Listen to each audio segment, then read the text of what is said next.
Thor: Dark World is a 2013 American superhero film based on the Marvel comic books character of the same name. Produced by Marvel Studios and distributed by Walt Disney Studios Motion Pictures, it is the sequel to Thor in 2011 and the 8th film in the MCU or Marvel Cinematic Universe. The film was directed by Alan Taylor from a screenplay by Christopher Yost and the writing team of Christopher Markus and Stephen McFeely. It stars Chris Hemsworth as Thor alongside Natalie Portman, Tom Hiddleston, Anthony Hopkins, Stellan Skarsgård, Idris Elba, Christopher Eccleston, and Kate Dennings. In the film, Thor and Loki, played by Hiddleston, team up and save the 9 realms from the Dark Elves. Development of the sequel to Thor began in April 2011, when producer Kevin Feige announced plans for it to follow the MCU crossover film The Avengers in 2012. In July, Thor director Kenneth Branagh withdrew from the sequel. Brian Kirk and Patty Jenkins were considered to replace him as director before Taylor was hired in January 2012.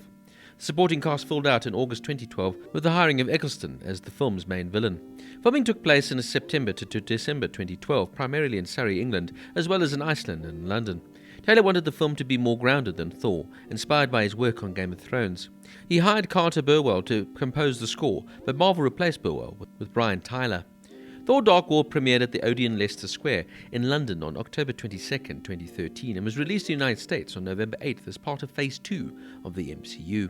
The film was a commercial success, grossing over $644 million worldwide and becoming the 10th highest grossing film of 2013. It received praise from its performances by Hemsworth and Hiddleston, visual effects and action sequences, but was criticized for its generic villain and lack of depth.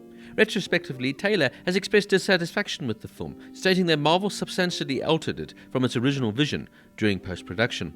A sequel directed by Taika Waititi, Thor: Ragnarok, was released in 2017, while a fourth film, Thor: Love and Thunder, was released in 2022. The cast includes Chris Hemsworth as Thor, an Avenger and the Crown Prince of Asgard based on the Norse mythological deity of the same name. Hemsworth stated that the film addresses unresolved issues regarding Thor's relationships from the previous films. Natalie Portman as Jane Foster, an astrophysicist and Thor's love interest, who's brought from Earth to Asgard by Thor after she's infected with a mysterious energy. Tom Hiddleston as Loki, Thor's adopted brother and nemesis based on the deity of the same name, who forms an uneasy alliance with Thor against the Dark Elves. Anthony Hopkins as Odin, the king of Asgard, father of Thor and adoptive father of Loki, based on the deity of the same name, who disapproves of Jane Foster being in Asgard. Idris Elba as Heimdall, the all-seeing, all-hearing Asgardian sentry of the Bifrost Bridge, based on the mythological deity of the same name. Christopher Eccleston as Malekith, the ruler of the Dark Elves of Svartalfheim. Adewale Akinnuoye-Agbaje as Elgum, or Curse, a dark elf and Malekith's trusted and loyal lieutenant who's transformed into a monstrous creature in order to destroy Thor. And Kate Dennings as Darcy Lewis, a political science major who's interning for Foster. Now, this is one of my least favourite films in the whole MCU. Thanks, though, to Hiddleston and Hemsworth's impressive collective charisma, Thor: The Dark World is far from a franchise killer. For me, though, it's an impersonal visual effects showpiece.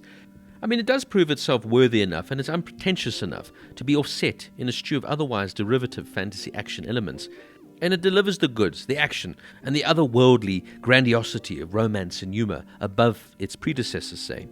For me, though, it feels entirely made by a committee, the definition of house style, without any sort of personal stamp in sight. This is just another movie to add to the collective MCU.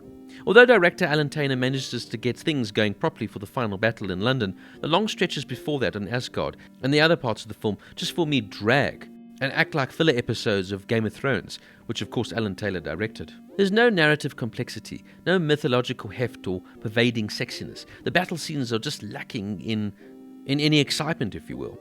And there's a lack of coherence as the central love story plays out. And once again, there is no chemistry between Portman and Hemsworth. We just have two fine actors that are, in their own rights, very good, that just don't really click for me on screen. This is just a dark, bland movie, and it seemed almost to be the end of Thor at the time, of course, until the reinvention of the character in Thor's third outing, the fantastic Ragnarok. Now, to hear Taylor has expressed dissatisfaction with the finished film and blamed its mixed reception on changes Marvel Studios made during post-production, which he felt conflicted with the creative vision. Now, apparently in 2015, he called working on the Thor: Dark World a particularly wrenching experience and said in 2021 that the experience made him hesitant to continue directing at all. Taylor expressed interest in creating a director's cut similar to Zack Snyder's Justice League in 2021, though he observed that Marvel was unlikely to show any interest in doing so. So to be fair to Taylor, maybe he did make a better movie, but what we actually find here is just a boring, drab story that really doesn't just go anywhere.